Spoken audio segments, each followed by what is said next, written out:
Today we are going to discuss a very important issue, the issue of children under 6, their survival, their protection. Okay, just I'm ah, their survival, protection, care, education, and well-being of the children. This age group is very important, as you know, for any nation, for any society, and especially for underdeveloped countries. This age group is very important for all of us, and for development of a human being also. We all know that 85% of child's cumulative brain develops in this age group. That is why all the civilized societies and developed nations, they are investing more resources for these age groups, and the issue of early childhood care and education, because they know that ECC has a potential to give all young children such access, enabling them to participate and flourish in the educational system throughout their lives. And ECC is the greatest and most powerful equalizer. So that's why they invested more resources. But in India, we know that ECC has been always underfunded and neglected. As the new draft, new education policy also recognizes that, I am quoting, presently quality ECC is not available to crores of young children, particularly children from socio-economically disadvantaged background. You know that these children are not protected by law also, but by fundamental right also. They excluded from the purview of Right to Education Act. They are excluded from purview of Right to Education Act. In this crisis period also, the rights of these children are invisible. So that's why we thought that we should bring the issues of these children in focus, so that our policy makers can take the cognizance, we can draw their attention regarding the issues of these children. Children are under 6. And you know the migrant families, they are suffering from so many problems. So access of food, shelter, protection, and children are living with the migrant families are suffering more problems, more crisis. So to discuss the issue of young children in this webinar, we have a very vibrant panel, very vibrant, distinguished people who have decades-long experiences in this field. They are going to speak today in this webinar. We want to discuss the issues in the effect of Corona and also roadmap. Because if these children are not protected, we can say the civilization is not protected. The nation is not protected. So that's why this is very important issue for us. And you can raise your questions also in the chat box. The end of the session, we will, our panelists will answer that questions, that doubts, that queries. This webinar will be moderated by Sumitra Misra. Sumitra ji is very renowned in the field of child rights and education. She is postgraduate in disability, and she is executive director of a renowned institution, Mobile Crutches. and she is also heading the Right to ECD Alliance. And we have Professor Vinita Kaul, Professor Rekha Sen Sharma, Sunisa Ahuja. They are very, they are very important personality in this field. So I am leaving to Sunita ji, to Sumitra Mishra, our moderator, to introduce all our distinguished panelists and to set the context of today's webinar. So over to Sumitra ji.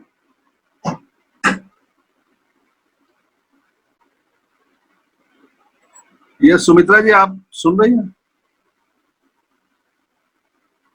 Sumitra ji mike unmute. Hello Sumitra.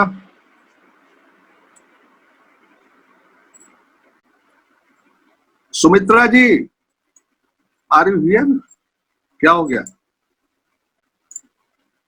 Sumitra ji mike unmute करें. सुमित्रा है?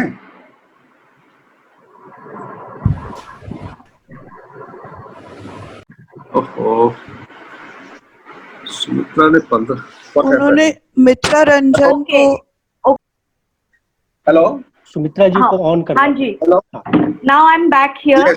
Yes. Actually, I was muted by the host. अब मित्ररंजन या श्रीजिता किसी ने mute कर दिया तो so I couldn't unmute myself. Anyway, I'm around and I'm very much here.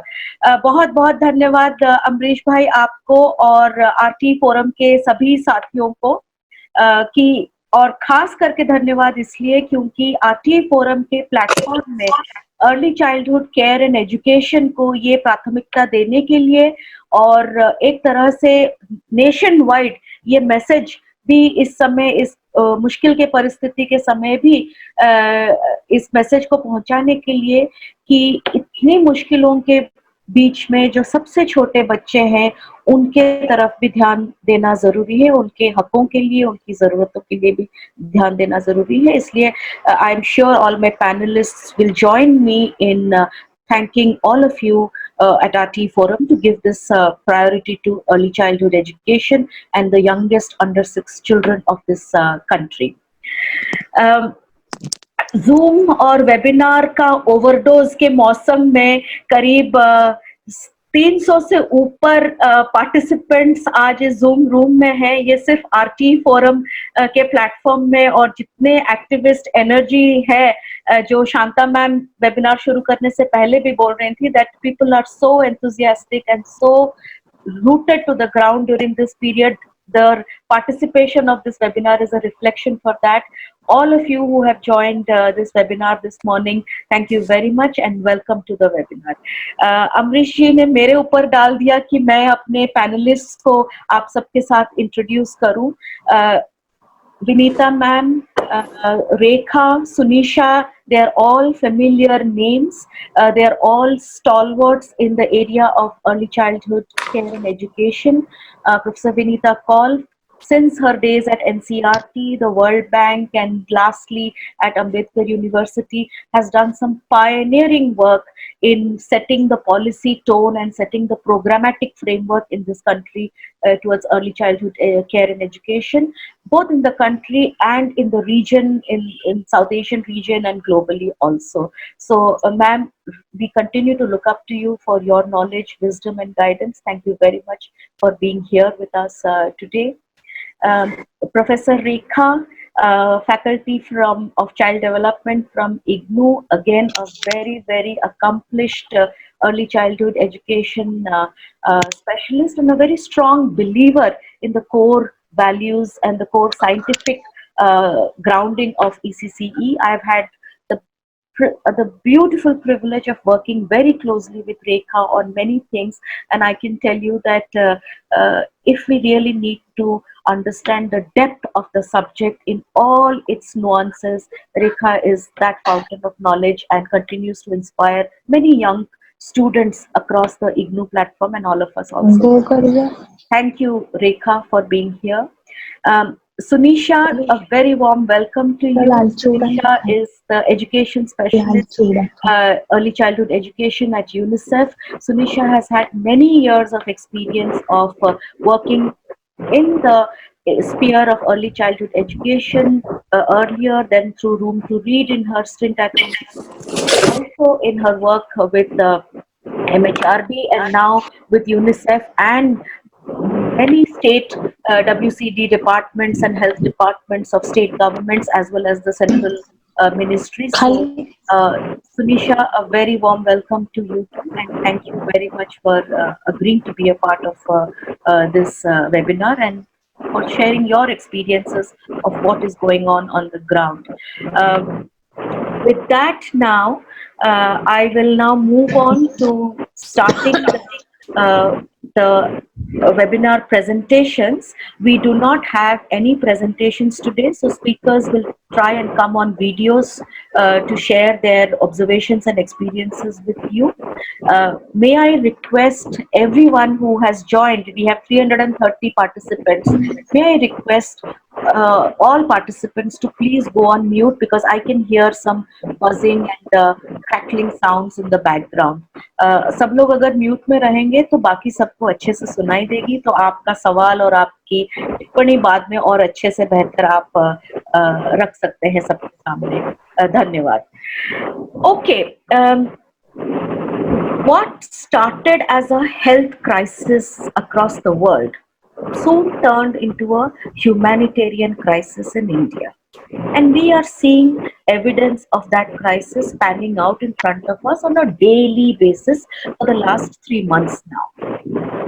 ILO in the early April released a report that estimated that 400 million informal workers will be affected due to this pandemic in India.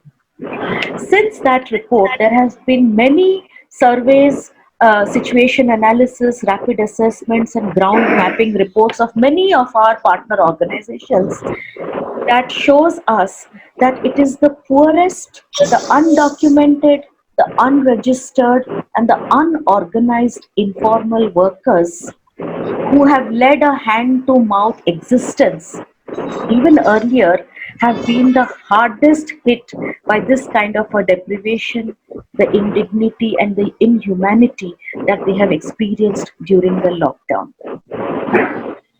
More than 70 days since the lockdown was announced, we are now seeing a different kind of a crisis emerging in front of us.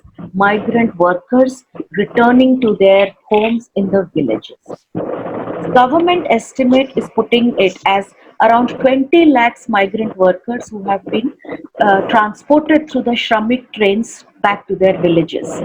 But we can safely estimate double that figure of migrant workers who have walked thousands of miles on the roads or have taken very dangerous methods of transportation to reach home at any cost, simply for their survival. The rural infrastructure around health, education, food, work, and other social security provisions, which was already fragile, is now already starting to experience a far greater distress because those infrastructures are getting stretched. मार्च से लेकर अभी तक केंद्र सरकार ने कम से कम 10, ज्यादा नहीं तो कम से कम 10 मेजर अनाउंसमेंट्स किए होंगे पर प्रधानमंत्री गरीब कल्याण योजना से लेकर पीडीएस कवरेज फॉर फूड से लेकर मनरेगा के द्वारा लोगों का काम का एक्सेस और इनकम का एक्सेस कैसे बढ़ाएं, एमएसएमई सेक्टर के लिए इकोनॉमिक स्टिमुलस के पैकेज से लेकर higher health spending for the Covid.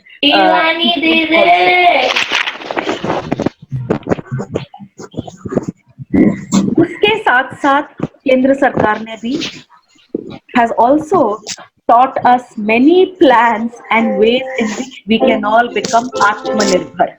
एक आत्मनिर्भर समाज, राष्ट्रीय समाज हम बने, उसके लिए भी कई हमारे पास तरीके हमको सरकार ने बताई है इन दिनों। But the question is, where are the children during this pandemic? Nearly 40% of our population are children under 10 years of age. This sizable population is completely missing from government's plans and policy commitments during this period. Of course, lockdown होने से पहले से ही schools, nurseries, creches, daycare centers को बंद कर दिया गया था in view of children's safety. And there continues to be advisories about keeping children under 10 years of age at home to keep them safe. But what has this meant for the rights of all children of India? Their right to health, right to nutrition, the right to education, care and protection. If we take the ILO figures and make a rough estimate, we are already looking at more than 16 crore children under 18 years of age who are completely invisible during this pandemic planning. And there are daily visuals of children undergoing extreme hardship, trauma, hunger, and death as they walk along with their parents on the highways of India. Siblings carrying younger bachas on their shoulders. Or the very tragic story. Kamna request थोड़ा अपने आप को mute करने के लिए, क्योंकि आप सबकी आवाज इतना ज्यादा आ रही है कि मैं चिल्ला चिल्ला के बोल रही हूँ, मुझे आवाज अपनी नहीं आ रही है। सुमित्रा जी, मैं सबको म्यूट कर रहा हूँ। सुमित्रा जी, अभी मैं सबको म्यूट कर रहा हूँ, उसके बाद आप करें। ठीक है, thank you.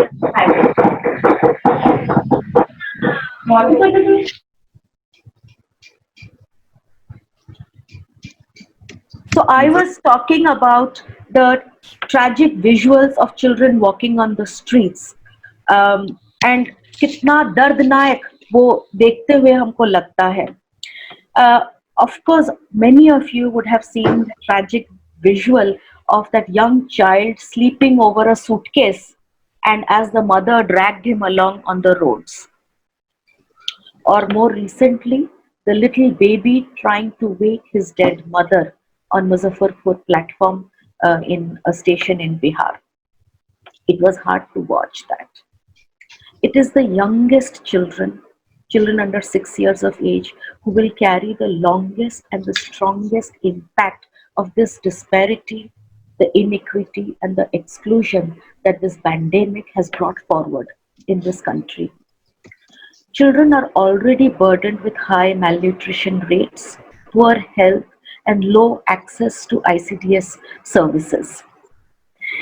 And it is the children under 6 years who will carry this burden and the physical and emotional trauma for the longest period, and therefore must be supported urgently now. Amongst all the spirited action that many partners are taking on the ground, जैसे शांता जी पहले भी बता रही थी कि बहुत संस्थाएं और बहुत लोग जमीनी स्तर पर रिलीफ का काम कर रहे हैं, फूड बेसिक फूड सर्वाइवल के लिए जो हम डिस्ट्रीब्यूट कर सकते हैं, लोगों तक पहुंचा सकते हैं, उसके लिए हम काम कर रहे हैं. When all this action is taking place around nutrition for children, their immunization and their access to health and other survival rights, how much should we focus on their right to education for children under 6 years?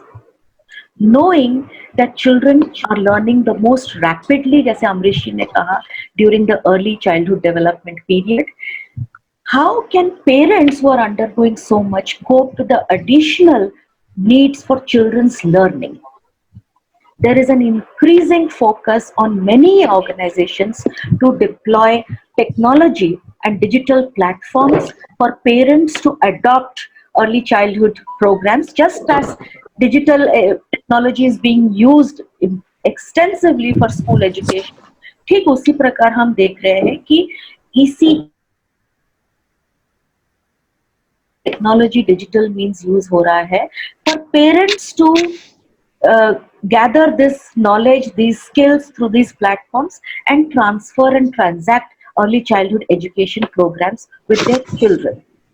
But how effective is this method in ECCE?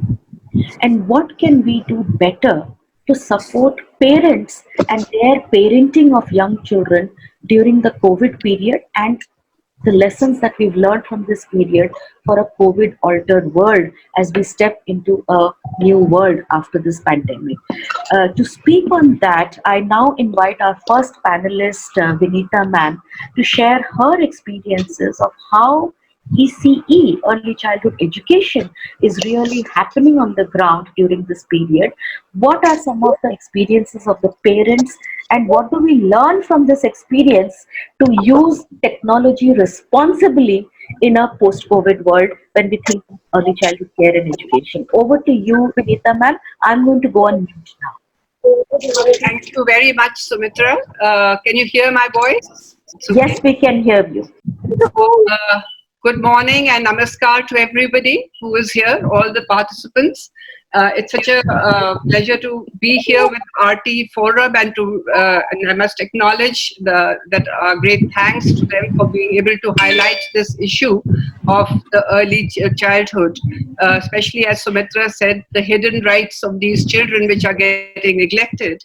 And she also made the point about Atmanirbharta. Today we are talking a lot about Atmanirbharta, पर आत्मनिर्भरता के लिए ये बहुत आवश्यक है कि बच्चों की जो फाउंडेशन है वो स्ट्रांग हो, बच्चों में वो कैपेबिलिटी हो, जिससे कि वो बच्चे आगे करके वो अपने आप को आत्मनिर्भर कर सके। और हम सबको ये पता है कि अप्रीश जी ऑल्सो सेड कि जो पहले 6 वर्ष बच्चे के जीवन के होते हैं वो सबसे महत्वपूर्ण होते हैं, and that foundation is so critical for the overall development of the child, for learning, for life, and therefore it is a great injustice to the country, I think, not only to the children, if we are not going to focus on these children. So having said that, I'll come to the point that Sumitra had raised about education, and she also talked about the humanitarian tragedy that we are seeing every day on our television screens, about how the migrant labor and the migrant workers, they are being treated in a country like ours, where we talk about moving into the next century, which will be our century. I think somewhere when we come to talk about education, I think it is so revealing कि the disparity that we see in society, जो हम असमानता जो देखते हैं समाज में, वो खास तौर पे ये जब COVID-19 के समय में और ज्यादा उभर कर आती है. It becomes even more evident, especially when we talk about online education. मैं जो इस समय बात करूंगी खास तौर पे पेरेंट्स को लेकर के करूंगी, क्योंकि जो ऑनलाइन एजुकेशन बच्चों के लिए इस स्तर पे बात करी जा रही है, what the online education for the early childhood stage, that is being seen in the context of how parents can contribute, because the child by herself or himself is too small to be able to handle online platforms. तो मैं इस चूंकि समय की कमी है तो मैं 3 मेजर क्वेश्चंस पे फोकस करूंगी.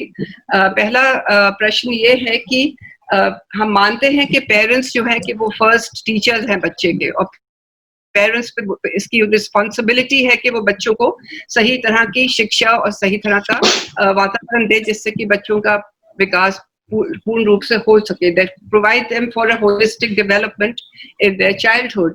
But the issue is, can parents substitute for teachers or for the school? So the first question that I would like to address is, what are the challenges in parenting? Parents के लिए क्या challenges हैं जब हम उनसे ये अपेक्षा रखते हैं कि वो teachers बन करके बच्चों को की शिक्षा की जिम्मेवारी लें? So that is the first question that I will address. The second one is that when we talk about early childhood care and education, can we really reduce it to a set of activities? Because that is what I feel that is happening, that we do some activities with children and we feel that, early childhood care and education has been taken care of.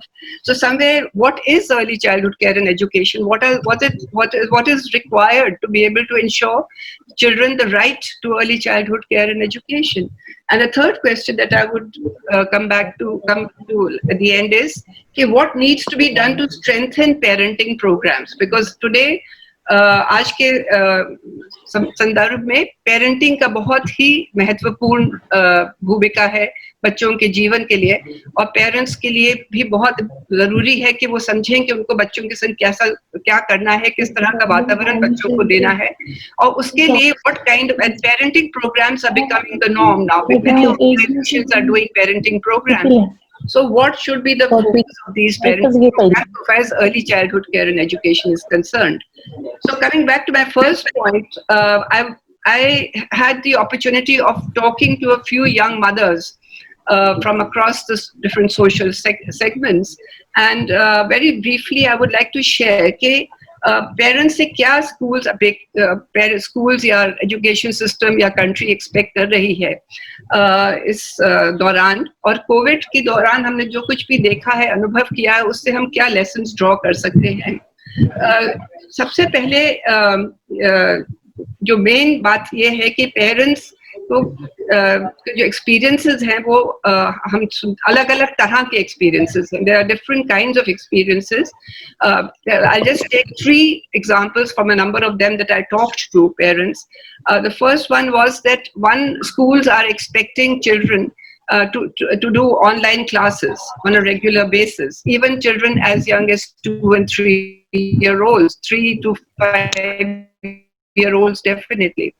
And now, when I see this not, and I may be corrected, I see this not as an educational compulsion, but an economic compulsion, because I see this as a response to schools, the schools charging fees, and parents are opposed to the idea of paying fees and the children are not getting any service. So in order to ensure that fees can be made available to the schools, they are trying to satisfy the parents by giving them some kind of substitute for early childhood care and education through the online media. Now, we all know that the online platforms and digital platforms are revealing very clearly the disparity in the country as far as the social status of parents are concerned. Every parent does not have the facility or the resources. And therefore, I'll just take 3 very quick examples. One mode that I was told was एक जो उदाहरण है वो ये है कि parents बच्चों का ऑनलाइन क्लास हो रहा है, जैसे कि मान लो 9 बजे से लेकर के 12 बजे तक या 9 बजे से लेकर 11 बजे तक, तो उसमें क्योंकि बच्चे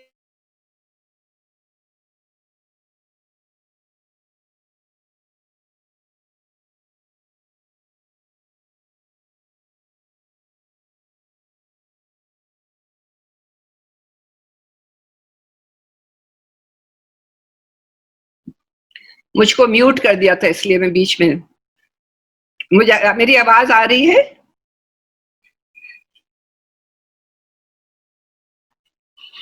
क्या मैं, हाँ सुनाई दे रहा है? अच्छा।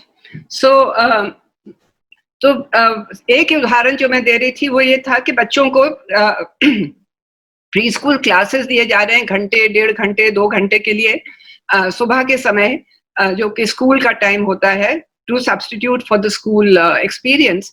और उसमें क्योंकि बच्चे छोटे हैं और उनको they can not handle the computer, तो इसलिए पेरेंट्स को उनके संग बैठना जरूरी है।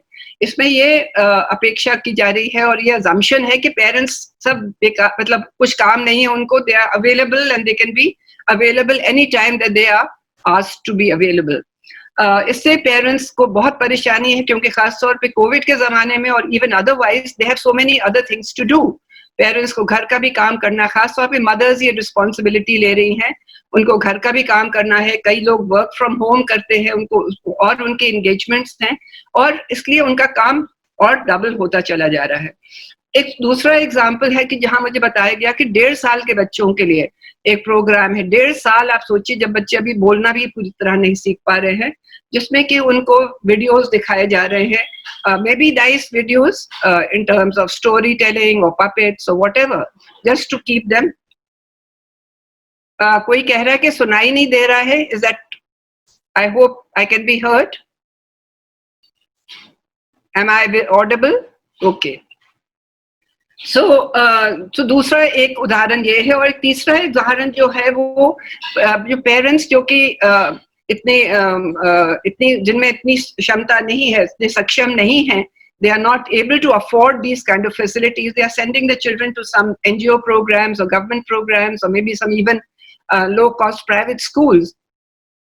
और वहां पे क्या हो रहा है कि उनको पेरेंट्स को, जैसे मान लो this particular parent told me, WhatsApp पे मैसेजेस आते हैं कि बच्चों के संग ये आप एक्टिविटीज कराओ, उसमें ये चीजें बनवाओ, उनसे कुछ चार्ट पेपर लेकर के कुछ बनवाओ, कलर्स करवाओ, इस तरह की चीजें कराओ. नाउ द पेरेंट्स सेज कि ना तो मेरे पास मोबाइल में चार्ज है, मोबाइल पे आता है व्हाट्सएप में, मेरा चार्ज मतलब बैटरी नहीं, वो नहीं है चार्ज, बिकॉज वो पोस्ट पेड होता है और प्रीपेड होता है, सॉरी. और दूसरा, मेरे पास इस वक्त पैसा नहीं है कि मैं इसको चार्ज कर सकूं अपना फोन, तो इसलिए मैं कुछ नहीं कर सकती. दूसरा, इस तरह की रिक्वायरमेंट्स हैं कि चार्ट पेपर लाओ, कलर लाओ, ये सब लाओ, मैं कहाँ से लाऊंगी, मेरे पास घर में तो ये नहीं है. तो कहीं हमें ये समझ में आता है कि पेरेंट्स और स्कूलों में या जो प्रोग्राम्स हैं early childhood care and education के जो रन कर रहे हैं, उनमें आपस में इतनी ज्यादा अंडरस्टैंडिंग नहीं है कि what is it that parents, what are the convenience of parents and resources available to them that they can do something. The other problem, that challenge that is there, is that there is an issue of screen time. We all know that even the WHO in 2019 very clearly said that children below 3 years should not have screen time at all. अब हमें यह भी पता है कि बच्चे सारा दिन भी मोबाइलों से खेलते रहते हैं, and they are otherwise also busy watching television in all segments of society in many cases. उसके ऊपर अगर हम ये और उनके ऊपर थोप दें तो हम एक चीज उनका नुकसान कर रहे हैं या उनकी भलाई में है, ये समझने की जरूरत है. इसको ध्यान में रखते हुए दूसरा प्रश्न जो मैं रेज करना चाहती हूँ ये है कि इन प्रोग्राम्स के द्वारा जो समझ में आता है कि early childhood care and education की जो अंडरस्टैंडिंग है करिकुलम की, वो कितनी सीमित है. ज्यादातर ये लोग, it's very limited the understanding of early childhood care and education. अभी सुमित्रा जी ने इतनी अच्छी तरह से बताया कि it is a very holistic program. It is a holistic which covers health, nutrition, responsive caregiving, talks about early opportunities for early learning and nutrition. But even within the early childhood education curriculum, there are different domains that have to be addressed. It is a program which caters not only to learning, making children learn ABCD and numbers. It is about a holistic development of the child. इसलिए बच्चों का social development, बच्चों का physical motor development, language development, cognitive development, creativity, ये सब बच्चों के लिए बहुत आवश्यक है. And all those experiences have to be very definitely planned for and given to the children. पर हम पर हो क्या रहा है, और ये सिर्फ कोविड की ही बात नहीं करूंगी मैं, लेकिन इवन अदरवाइज प्री स्कूल्स में बच्चों पे सारा एम्फोसिस जो है वो है पढ़ने लिखने पे, कि बच्चों को हम नंबर सिखा दे, अल्फाबेट सिखा दे, पढ़ना लिखना सिखा दे. That is not the purpose of early childhood care and education only. And therefore, what is happening is that early childhood education is getting reduced to just a set of activities. So what is happening online is that parents are being told, do these 2-3 activities with children. Now, those 2-3 activities were not going to have any meaning for parents, for children, because they are not going to really lead to any of those developmental needs of the children or the rights of the children. So the third point that I would like to make by the end of it is that what can be done, what needs to be done with parents to strengthen parenting and provide support for them. One point which I missed, which is very important when we especially talking about the kind of crisis that parents are going through, also the whole society is going through as a result of this COVID-19, as well as the lockdowns that have happened, is that there is research to show that there is a lot of domestic violence that is happening. It has increased in families. So when we talk of parenting, the very first thing is that it has to be in a very conducive, एक अच्छे वातावरण में बच्चों को हम अच्छे अनुभव दे सकते हैं. अगर वहाँ पे डोमेस्टिक वायलेंस है घर के अंदर, तो इसका बच्चों पे क्या असर होता है. Neuroscience is telling us today that domestic violence or any kind of stress for children at a sustained level is going to lead to toxic stress. This toxic stress is a very important concept that is coming in today. And उससे बच्चों का बचपन में अगर ये उनको toxic stress होगा first few years में, तो उससे उनके न केवल उनकी आगे की education पे असर होगा, but even their health as adults is affected, because they have found that even many of the diseases that are there today in society can be linked to the stress that children had in the early childhood years. So when we talk, again coming back to this point about Atmanirbharta and our country going towards major economy, what are we talking about if we are not going to provide a very wholesome environment to these young children? So I would lastly end by saying, what is this wholesome environment that is needed? वो किस तरह का वातावरण है जो बच्चों को चाहिए, जिससे कि वो बच्चों को पूरा उनका डेवलपमेंट हो सके और उनकी जो राइट है वो मीट हो सके, other than the fact कि उनकी health और nutrition needs or care needs have to be ensured. So far as early childhood care and education is concerned, ये activities मेरे हिसाब से कुछ नहीं होना है. There should be a lot of emphasis on what parents can do best. And I think parents can do a lot best because parents spend more time with the children than the schools or the teachers. Where they should really make a difference is parents should be sensitized to the fact that they should be talking a lot with children. They should be playing a lot with them, interact a lot with them, tell stories, respond to their questions, encourage them to do a lot of construction, creation, encourage their curiosity. Basically provide them, because language development is a very important objective of this stage. इस समय का एक बहुत बड़ा उद्देश्य जो है वो बच्चों की भाषा का विकास है, और भाषा से ही उनका कॉग्निटिव विकास भी होता है.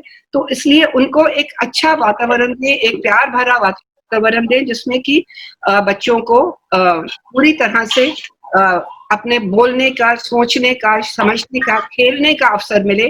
उसमें पेरेंट्स को जरूरी नहीं है कि वो अपना समय निकाल के ही वो सब करें. समय निकाल के कर सकें तो बहुत अच्छा है. कहानियां सुनाएं, बच्चों को गीत सुनाएं, उनको सिखाएं, उनसे सुने कि वो क्या समझते हैं, क्या करते हैं, उनसे वार्तालाप करें. पर और अपना काम करते करते भी बच्चों के संग बहुत कुछ कर सकते हैं अगर उनको एंगेज अपनी बातचीत में, और ये दिखा एक सेफ और सिक्योर एनवायरनमेंट में बच्चे अपने को पूरी तरह से अपना विकास कर रहे हैं. तो I think that is very important, and therefore it is most important that parents wellbeing is taken care of. So any parenting program therefore must be able to, if you are planning any parenting program, according to me, take three things into account. सबसे पहले ये कि parents का क्या context है जिनको हम ये एड्रेस कर रहे हैं, उनकी क्या कन्वीनियंसेस हैं, कॉन्टेक्स्ट है, उनके क्या कल्चरल बैकग्राउंड है, जिसको हमें ध्यान में रख करके उनसे ये अपेक्षा करनी है कि वो पेरेंटिंग को स्ट्रेंथन करें. Secondly, suggesting interventions that are doable and impactful for early childhood care and education by way of positive parenting. Even the whole issue of disciplining children through corporal punishment and other things, which are also part of the stress for children, toxic stress for children, need to be done away with. And what is positive parenting? What is positive disciplining? What is the most impactful interventions parents can do? Those should be focused on a larger platform rather than talking about activities. And third is focus on the socio-emotional climate of the family. The family का जो environment में उसका socio-emotional जो स्तर है बहुत अच्छा होना चाहिए. उसके लिए पेरेंट्स को और खास तौर पे मदर्स को अपना ध्यान रखना और औरों को मदर्स का ध्यान रखना बहुत जरूरी है, क्योंकि mother's I would say are the most harassed and the most exploited category of people in all societies from top to bottom, and they need to be enabled to be able to provide that very happy environment for children to grow optimally. Thank you very much. Thank you so much, Vinita ma'am. Thank you really very much for bringing forth कि ये सारा जो focus है कि बच्चे घर पे हैं और 1.5 साल के बच्चों के लिए भी एंगेजमेंट प्रोग्राम, एक्टिविटी प्लान बनाना बहुत जरूरी हो गया है digital means. I think very important points that the whole idea of trying to push through early childhood education program is actually creating another layer of burden on the families, particularly on the mothers, by both increasing their care responsibilities and time for children through these class sessions, additional burden for their own expenditure, चाहे वो phone के expenditure हो, चाहे chart paper और colors के expenditure हो, and also the disparity, because कई parents कर पाते हैं और कई parents के पास access नहीं है, so the feeling of being excluded, that is also putting additional pressure on the families. Very quickly, in terms of the solutions and moving forward, what I think we all hear from you is to stop this obsession around activity planning for early childhood education. That's not the way children will learn. It's not important that children spend 1 hour a day doing these activities. What's more important is the interaction between the family members, parents and young children and their other siblings on doing everyday things that they would normally do, talking to children, increasing their interaction, and all of the things that a family in its normal course of time would do, but within that focus mostly on the psychosocial health, psycho-emotional health of the full family, where there's reduced stress, there's reduced violence, and there's more positive experiences by the entire family. That will help the child far more than these daily activity planning what we are doing, and that is actually being counterproductive. And lest we fall into the danger moving from the COVID and some data that says how many children reached how many hours of activities and how many parents participated in this online education,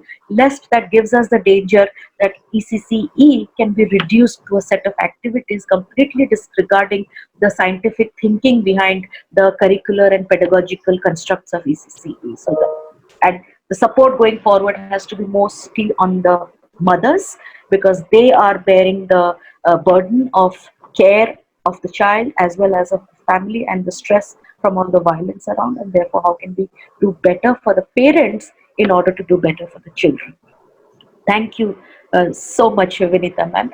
With that now, I move to Sunisha, who has been working very closely in the government's initiatives of training and building capacities of Anganwadi workers during the COVID times. जो सारी हम बातें कर रहे हैं कि 6 साल की कम उम्र के बच्चों के लिए होलिस्टिक राइट्स की हम बात कर रहे हैं, उनकी इंटीग्रेटेड नीड्स की बात कर रहे हैं, health, nutrition, education, care, protection, parental support, हमारे फ्रंटलाइन वर्कर्स ही फाइनली उसको कर पाएंगे या कर रहे हैं in the best of the circumstances. But frontline workers are citizens of this country themselves. How prepared are our frontline workers, particularly the Anganwadi workers, to support families during this period of crisis? And how effective have we been in quickly supporting our Anganwadi workers and building their capacities to respond to this emergency situation? And what lessons are we drawing? These are early days, but what preliminary lessons are we drawing from the ground in terms of the recognition, the training, the accreditation, or even the continuous capacity development and mentoring of our Anganwadi workers? Sunisha, over to you. You have 10 minutes and I'll go on mute now. And if you can turn on your video, please. I'm already on my video. Thank you, Sumitra. And thanks to the RT Forum for having given this issue of early childhood education the importance that it deserves. आज हम 6 साल से कम उम्र के बच्चों की बात कर रहे हैं, जो हमारे पॉपुलेशन का एक सब्सटैंशियल हिस्सा है और जो हम कहते हैं कि इस देश का फ्यूचर है. उन बच्चों के संदर्भ में आज की चर्चा हो रही है और आज की बातचीत हो रही है. विनीता जी ने और सुमित्रा ने इसका जो आज का संदर्भ है उसको बहुत विस्तार से आप सब लोगों के सामने रखा. मैं उस संदर्भ में जो हमारे फ्रंटलाइन कार्यकर्ता हैं, जिसमें कि हमारी आंगनवाड़ी दीदी और आशा दीदी सबसे आगे हैं, उनके संदर्भ, उनके बारे में और उनके साथ हम किस तरह से काम कर रहे हैं, कुछ विचार आपके सामने रखूंगी। तो वापस चलते हैं कि 25 मार्च को लॉकडाउन हुआ देश में, स्थितियां बिगड़नी शुरू हुई, कोविड के बहुत संख्या बढ़ने लगी, कोविड पॉजिटिव लोगों की संख्याएं बढ़ने लगी। हमारे हेल्थ इंफ्रास्ट्रक्चर के बारे में जितना हम बात कम करें उतना अच्छा है कि हमारी हेल्थ सर्विसेज दूर दराज के इलाकों में, खास तौर पर रूरल एरियाज में, क्या उनमें ये क्षमताएं थी कि वो अपनी जिम्मेदारियां की इस तरह से लोगों को आइडेंटिफाई कर सकें, ट्रैक कर सकें, मॉनिटर कर सकें। वो अलग अलग राज्यों में अलग अलग स्थितियां थी।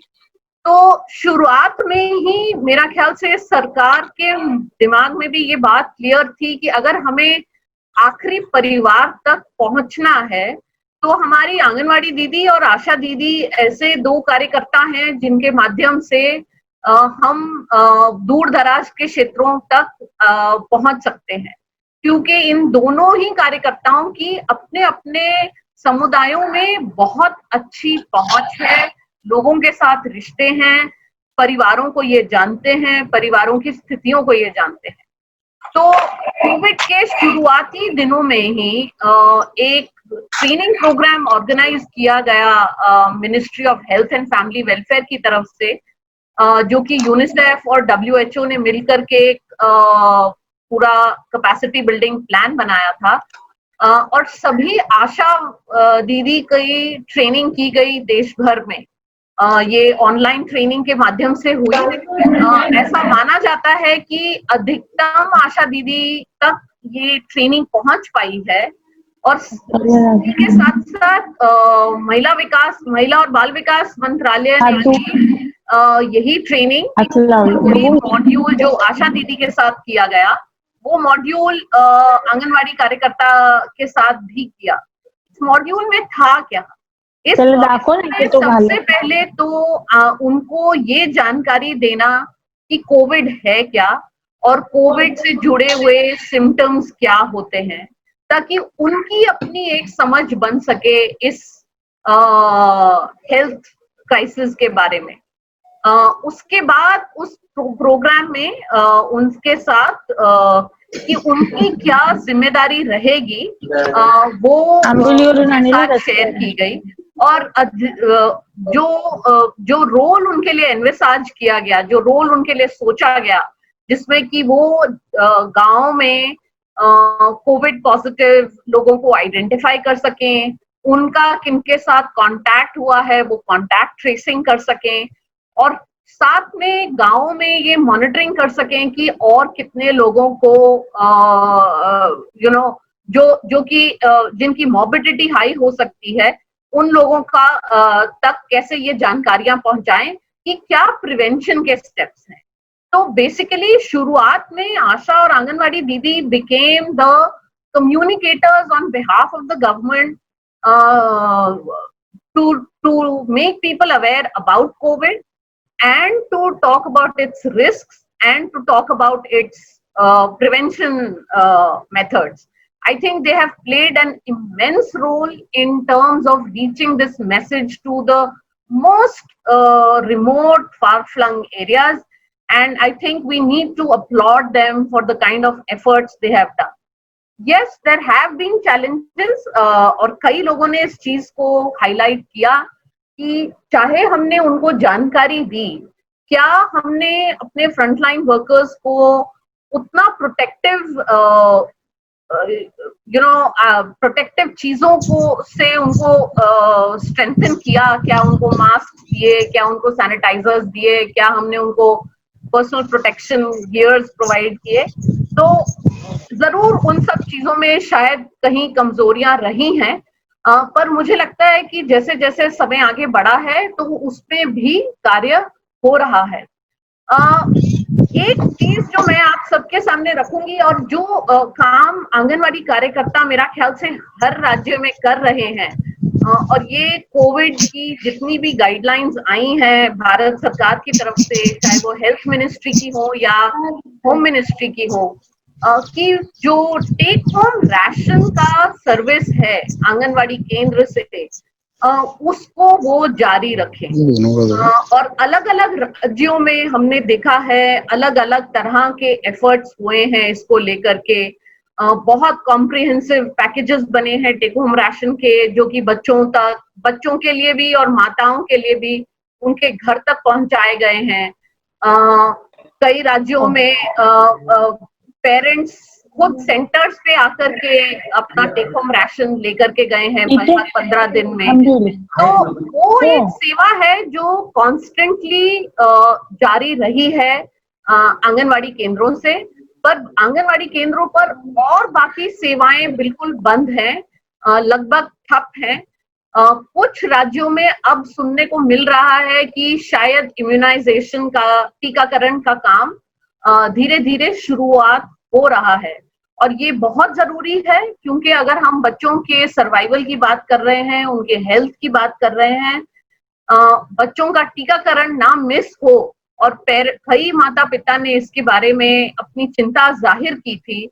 तो कुछ एसओपी बने हैं, कुछ इस तरह के गाइडलाइंस बने हैं कि बच्चों के साथ टीकाकरण या जो प्रेग्नेंट माताएं हैं उनको जो टीका लगता है वो टीकाकरण किस तरह से दोबारा से रिज्यूम किया जाए। अभी भी बाकी की सेवाएं बंद हैं, ग्रोथ मॉनिटरिंग नहीं हो रहा है बच्चों का, और इसके कारण जो मैलनरिश्ड बच्चे हैं, खासतौर पर सिवियरली मैलनरिश्ड और मॉडरेटली मैलनरिश्ड बच्चे हैं, वो इस समय सबसे ज्यादा हाई रिस्क पर हैं। और कुछ आंकड़े जो हमारे साथ शेयर किए गए थे कि लगभग 1000 से लेकर 1500 बच्चे रोज भारत में मैलनरिशमेंट के कारण शायद उनकी डेथ्स हो रही हैं। And this is really sad and this is a big concern. And as people who are concerned about these issues, I think we need to highlight that how we should be able to reach out to families जहां पर बच्चों में malnourishment है, क्योंकि जो district level पर centres सरकार चलाती रही है इस तरह से सिवियरली malnourished बच्चों के लिए, वो सेंटर्स भी आज नहीं चल रहे हैं। तो वो एक स्थिति है। दूसरी चीज जिसको मैं यहाँ पर फोकस में लाना चाहूंगी वो ये है कि हम अर्ली लर्निंग की जो बात है, प्रोफेसर कौल ने भी बोला और सुमित्रा ने भी इस चीज पर बात की कि बच्चे इस समय घर पर हैं, माता पिता घर पर हैं। और मैं आपको एक यूनिसेफ ने 2018 में एक स्टडी की थी, उसका संदर्भ देते हुए इसके बारे में थोड़ी बात करना चाहूंगी। 2018 में यूनिसेफ ने 5 राज्यों में एक पेरेंटिंग के ऊपर स्टडी की थी, और उस स्टडी में जो चीजें निकल के आई थी, कुछ ऐसी चीजें थी जिनके बारे में हम लोग सब जानते हैं कि माता, घर में जो माँ है वो ही बच्चे की देखभाल और उसकी सब चीजों के लिए जिम्मेदार रहती है। और फादर्स का चल रहा है मेरा पिताओं का रोल बहुत कम रहता है। पर उसमें एक और चीज जो निकल के आई थी वो ये थी कि जो यंग फादर्स हैं वो बच्चों की देखभाल में शामिल होना चाहते हैं, बट उनकी एक हिचकिचाहट है और उनको मालूम नहीं कि वो अपने बच्चों की देखभाल कैसे करें।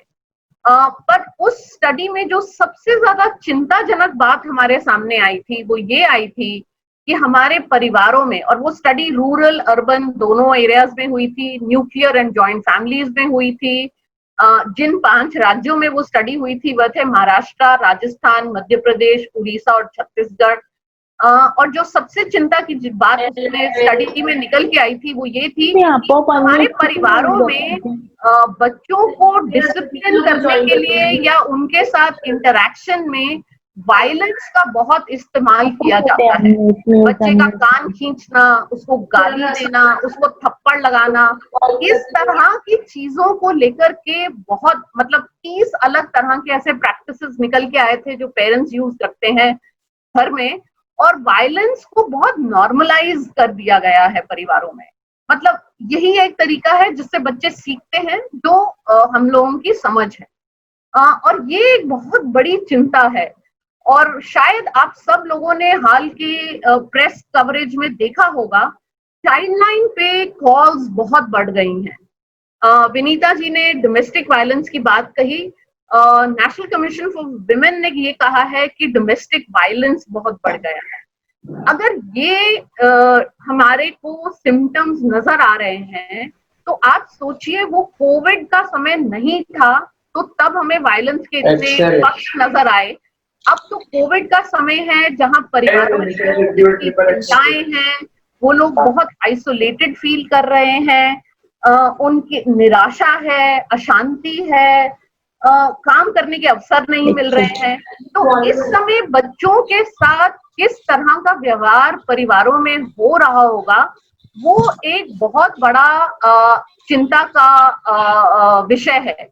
और इस चीज को एड्रेस करने के लिए हम लोग कई राज्यों में इस समय department of women and child development के साथ मिल करके कुछ कार्यक्रम इस तरह से हमने प्लान किए हैं जिसमें कि हमारी आंगनवाड़ी दीदी बहुत एक्टिवली इन्वॉल्व है। ये काम हमारा लगभग 7 और 8 राज्यों में चल रहा है, उड़ीसा, राजस्थान, असम, गुजरात, महाराष्ट्र और बिहार, जिसमें हमने आंगनवाड़ी दीदी के साथ मिलकर के कुछ इस तरह के मैसेजेस बनाए हैं जो पेरेंट्स के साइकोसोशल और मेंटल हेल्थ को एड्रेस करते हैं और साथ ही उनको कुछ इस तरह के आइडियाज देते हैं कि वो बच्चों को कैसे पॉजिटिवली घर में रोजमर्रा की गतिविधियों के साथ, चाहे वो कपड़े धोने हो, चाहे वो खाना बनाना हो, चाहे वो घर में अगर बकरी है, जानवर हैं, उनकी देखभाल करनी हो, उस तरह की गतिविधियों के साथ जोड़ते हुए कैसे उनके विकास को भी ध्यान दे सकते हैं। इसके लिए हम लोग ने अलग अलग तकनीक अपनाए हैं। वो आंगनवाड़ी दीदी जो है जब वो THR बांटती हैं वो उस समय माता पिता से इसके बारे में बात कर रही हैं। कहीं कहीं पर ये मैसेजेस ऑडियो मैसेजेस की तरह एक बहुत सिंपल से फोन पर पेरेंट्स तक पहुंचाए जा रहे हैं। कहीं कहीं जहां व्हाट्सएप ग्रुप बन पाए हैं, जैसे महाराष्ट्र में हमें पता लगा है कि लगभग 50,000 से ज्यादा आंगनवाड़ी दीदी ने अपने सेंटर पे आ रहे जो बच्चे हैं उनके माता पिता के व्हाट्सएप ग्रुप्स बनाए हैं। उन व्हाट्सएप ग्रुप्स के माध्यम से वो दीदी ये एक्टिविटीज पहुंचा पा रही हैं। तो कुछ कोशिशें हो रही हैं। अभी भी हमारे को मालूम है कि ये सभी बच्चे इन कार्यक्रमों का फायदा नहीं उठा पा रहे, सभी परिवार इन कार्यक्रमों का फायदा नहीं उठा पा रहे हैं। दूर दराज इलाकों तक पहुंच शायद नहीं हो रही है और इसलिए आगे चलते हुए हमें इसके बारे में बहुत सोचना पड़ेगा। इस संदर्भ में जो मैं एक चीज और ये कहूंगी कि मुझे लगता है कि क्योंकि आंगनवाड़ी और आशा वर्कर्स इस समय इतना ज्यादा फील्ड में काम कर रहे हैं, तो स्टेट डिपार्टमेंट्स और डिस्ट्रिक्ट लेवल फंक्शनरीज का भी ये जिम्मेदारी बनती है कि वो उनको किस तरह से सपोर्ट करें और उनको कोच कर पाएं और उनकी तकलीफ को समझ पाएं। तो जैसे कि हमने असम में सुना है कि जो फील्ड सुपरवाइजर्स हैं वो छोटे छोटे समूहों में केवल 3 या 4 आंगनवाड़ी दीदी के साथ कर रही हैं और उनसे फीडबैक ले रही हैं। छत्तीसगढ़ में ऑनलाइन मीटिंग्स प्लान्ड होती हैं हर महीने, जिसके माध्यम से फीडबैक मिल रहा है कि आंगनवाड़ी दीदी को या आशा को किस तरह की चैलेंजेस फेस करने पड़ रहे हैं ताकि उसकी कुछ प्रॉब्लम सॉल्विंग की जा सके। तो इस तरह की स्थितियां हैं और आगे चलते हुए जो समझ में आ रहा है, मेरा ख्याल से आंगनवाड़ी सेंटर कब खुलेंगे, उसमें सारी सेवाएं कैसे शुरू होंगी, इसके बारे में बहुत सोचना पड़ेगा।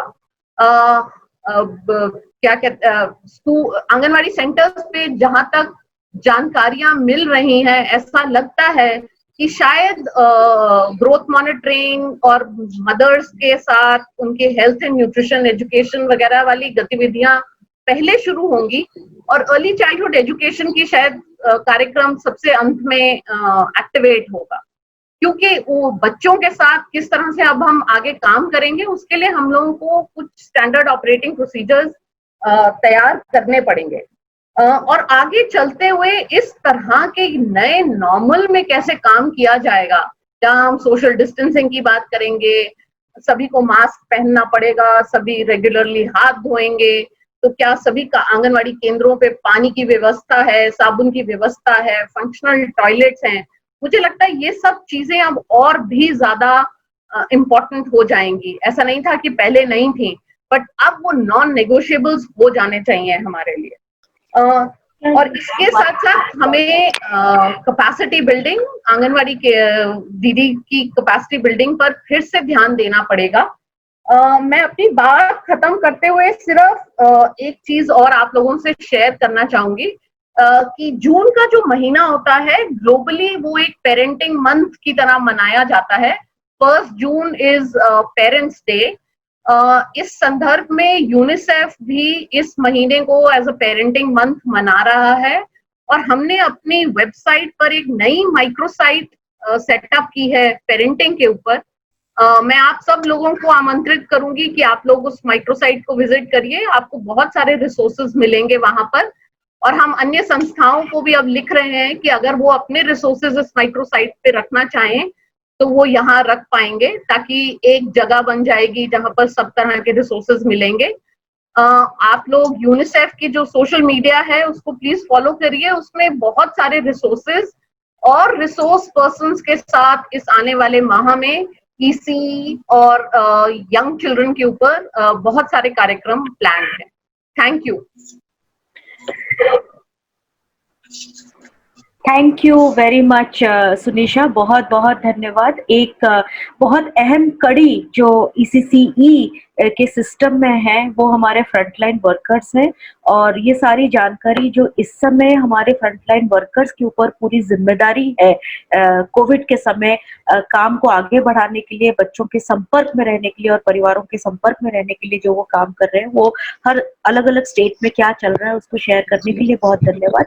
I think 3 key messages to take away from your discussion is that we all know what critical role frontline workers play, particularly Anganwadi workers play, and how exemplary their service has been during such difficult circumstances.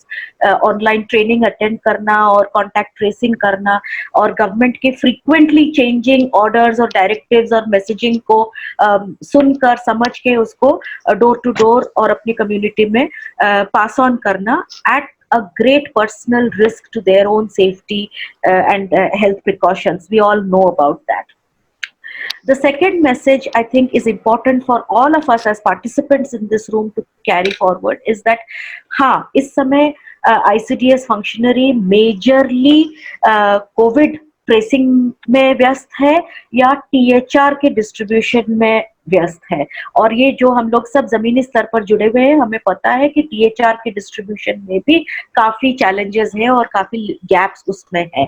But for all of us to keep forward the movement कि जो आपने सुनीशा भी कहा कि severely मैलनरिश्ड बच्चे बहुत सफर कर रहे हैं, इम्यूनाइजेशन नहीं हो पा रहा है, प्रेग्नेंट एंड लैक्टेटिंग मदर्स के हेल्थ चेकअप के सपोर्ट नहीं मिल पा रहा है, तो जितना जल्दी आंगनवाड़ी वर्कर्स को फ्री किया जाए ताकि ये होलिस्टिक पैकेज ऑफ सर्विसेज जो चाइल्ड एंड फैमिली को मिलनी चाहिए, जो कि क्रिटिकल हो गया है क्योंकि बच्चे ऑलरेडी सफर कर रहे हैं। आपने डेथ्स की बात करी, मोबाइल क्रैश के अपने एक क्रैश सेंटर में भी unfortunately lost a child because उसको हेल्थ केयर नहीं मिल पाया 1.5 साल के बच्चे को। सो इस तरह के घटनाएं ग्राउंड में हो रहे हैं। We are losing children and therefore the growth monitoring, the immunisation and other health services is important. The third thing that I think very aptly you linked with what Vinita ma'am also said is the whole idea of the parenting and the focus and centrality of parenting programs and parental support that it holds within the ECCE framework. Early childhood care and education is is onboarded on supporting families as a whole and supporting parents for their interaction and their positive experiences with children. जो आपने report की बात करी जहाँ पर discipline और violence against children इतनी आम बात है, जो रिपोर्ट से बात निकली काफी डरावनी बात है, लेकिन ये हकीकत है. And therefore all the more reason why positive disciplining, एक नर्चरिंग एनवायरनमेंट बनाने की जहां हम बात करते हैं, वहां पेरेंटल सपोर्ट की जरूरत हमें महसूस हो रही है. लास्ट में जो आपने एक बात कही कि ये इस एक्सपीरियंस के थ्रू हम कैसे भी कोशिश करें बच्चों तक पहुंच पाने के लिए, बहुत बच्चे अभी भी वंचित हैं. इम्यूनाइजेशन और हेल्थ से तो वंचित थे, इवन पीएचआर से भी वंचित है. Let us not forget for all of us who are in this room कि जो एक्सट्रीमली वल्नरेबल बच्चे हैं, जो दूर दराज में हैं, जो ट्राइबल बच्चे हैं, जो चिल्ड्रन विद डिसेबिलिटीज हैं, जहां तक हम नहीं पहुंच पा रहे हैं या उनको हम सपोर्ट करने की उनकी कैपेसिटी और तरीके हमें नहीं मालूम, उन बच्चों को भी हम कैसे इंक्लूड करें, because this experience is only going to increase their exclusion from the system rather than trying to include them. Thank you, Sunisha. आपके लिए चैट बॉक्स में बहुत सारे सवाल हैं about the figures that you mentioned and about the resource material of UNICEF, particularly around the parenting month. So please feel free to respond to questions and comments on the chat box. Before I move on to inviting our next and final panelist, Rekha, can I again request all participants to please voluntarily go on mute. Please अपने आप को आप mute कर दे. Even Sunisha भी बात करते करते बहुत डिस्टर्बेंस हो रही थी और बाकी लोगों को उसमें सुनाई नहीं देता है. कुछ लोगों का शायद म्यूट नहीं हो पा रहा है. Please take help and mute yourself. I don't want to take names over here. Moving on to welcoming doctor Rekha. आपने सुना कि ECCE का इस समय क्या रोल है, क्या ग्राउंड रियलिटी है, और हमारे फ्रंटलाइन वर्कर्स किस तरह उसको एड्रेस कर पा रहे हैं या नहीं कर पा रहे हैं, और आगे चलकर भी लगता है कि आंगनवाड़ी सेंटर्स अगर खुल भी जाएंगे तो हेल्थ एंड न्यूट्रिशन पे ज्यादा फोकस रहेगा, एजुकेशन पे इस समय शायद इतना प्रायोरिटी में नहीं आएगी. बट सवाल ये उठता है कि ये पीरियड ऐसा भी रहा है जो as an ECCE expert and as IGNOU faculty, you have been trying to support your students through the distance education mode to even adapt and adopt to the situation where ECCE अब suddenly face to face नहीं हो पा रहा है, दूरी से ECCE हो रहा है.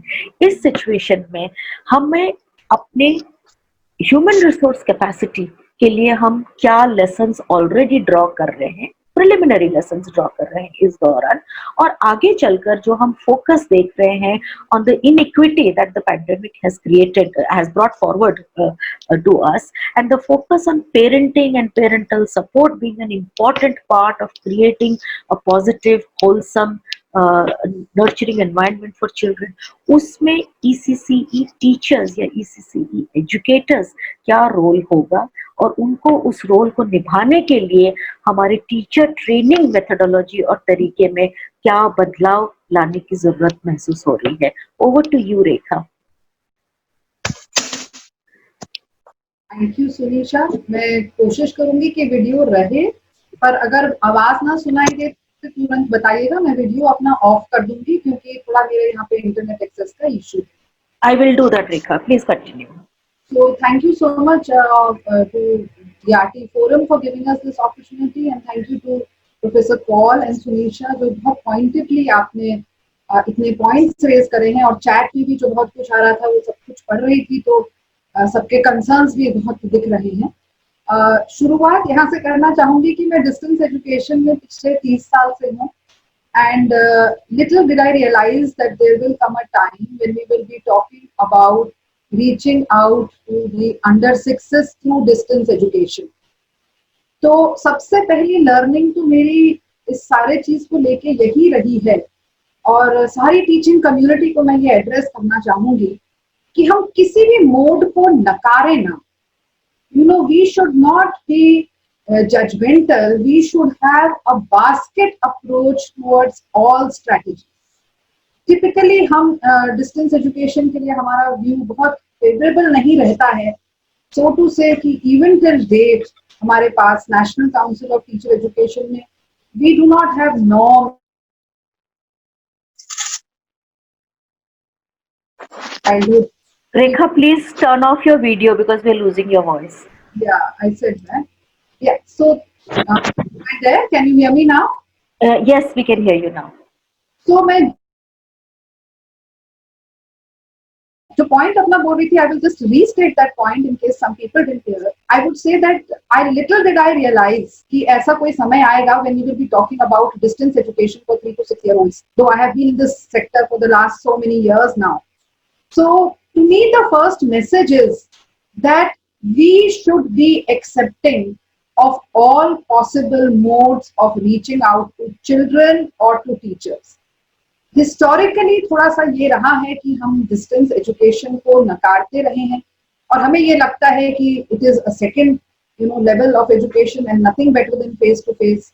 और आज हम इस स्थिति में हैं कि हम सभी को डिस्टेंस एजुकेशन के थ्रू ही पहुंचना पड़ रहा है। और अभी भी जैसे मैं चैट बॉक्स में देख रही हूँ कि ऑनलाइन के प्रति बहुत है कि internet connectivity is not there in many places. I agree, internet connectivity is not there in many places, but we need to take a basket approach. We do what is possible in whatever context and not say that a particular mode of education is not okay or okay. We should see the challenges, उसके हम challenge देखें और उसकी strengths देखें। challenge खत्म कैसे करने हैं उसके लिए national level पे कोई guidelines और debates भी लगाएं।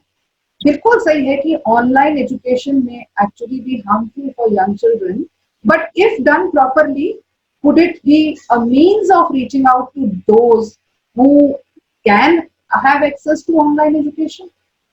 दूसरी बात मैं ये भी बोलना चाहूंगी, online education is not equal to distance education, it is only one of the means. When you talk to the parent, for example अभी ये बात हुई हमारी कि THR देते समय हम कुछ मैसेजेस पेरेंट्स को दे आए और पेरेंट्स उसके बाद उस चीज को अपने बच्चों के साथ कर रहे हैं, that is also distance education. Distance education only means that teaching is not synchronous. Teacher और स्टूडेंट एक साथ नहीं बैठे हैं, बाकी टीचिंग और जो भी सारा फॉर्मेट है वो सारा डिस्टेंस ही कहलाता है। हाँ, डिस्टेंस एजुकेशन के अंदर we can have formats of online और other formats. So legitimizing and accepting all means of education, I think, is the first lesson we need to learn from Corona. Understanding the challenges of each of these methods of education and putting up guidelines to protect children. That is the next thing that we need to do at a national or a state level. For example, if there are people who are using Zoom classes, जहाँ पे possible हो रहा है, कितनी देर बच्चों को बिठा के जूम के सामने रखना उचित है, there is no guideline. So we need to think about those things for people. So जो अभी इतना एकदम कोविड के सिचुएशन में इतनी सारी संस्थाओं ने बच्चों तक पहुंचने के कोई ना कोई तरीके निकाले हैं, those are they need to be saluted and that they have tried to involve parents into it also needs to be saluted. But my understanding over here is that even now we are using parent only as a means to reach the child. We are not seeing parent as truly a educator. So हम ये कह रहे हैं, parent को activity दे रहे हैं और कह रहे हैं आप ये कर लीजिए, यानी एक्टिविटी हमने बनाई, हमने सोची, पेरेंट को हमने वो activity they the. Nowhere have we enhanced the capacity of the parents to create those activities themselves. So I think one of the major changes in teacher training programs has to be that the teacher has to understand that the parent will be a co-creator of knowledge for the child, and how can I equip the parent in the same way as I am equipped. और विनीता जी ने उसके तरीके पे जो हमारे को थोड़ा सा गाइडलाइंस दी वो सही है कि हमें कोई विशेष एक्टिविटीज ही है वो नहीं बतानी है पेरेंट को। But for example, even if you are a part of a preschool, can you conduct a parent education program for your group of parents, explaining to them how children learn, explaining to them the socio-emotional climate, which is an extremely important and critical part of learning. How can that be generated so that you actually empower the parents and actually democratize education in the hands of the parents? अब इसमें फिर हमारे पास ये बात आ सकती है कि parents के पास समय नहीं है. ठीक है, मैं तो यही कह रही हूँ कि बास्केट अप्रोच लेके चलें. कुछ के पास समय नहीं है, पर जिनके पास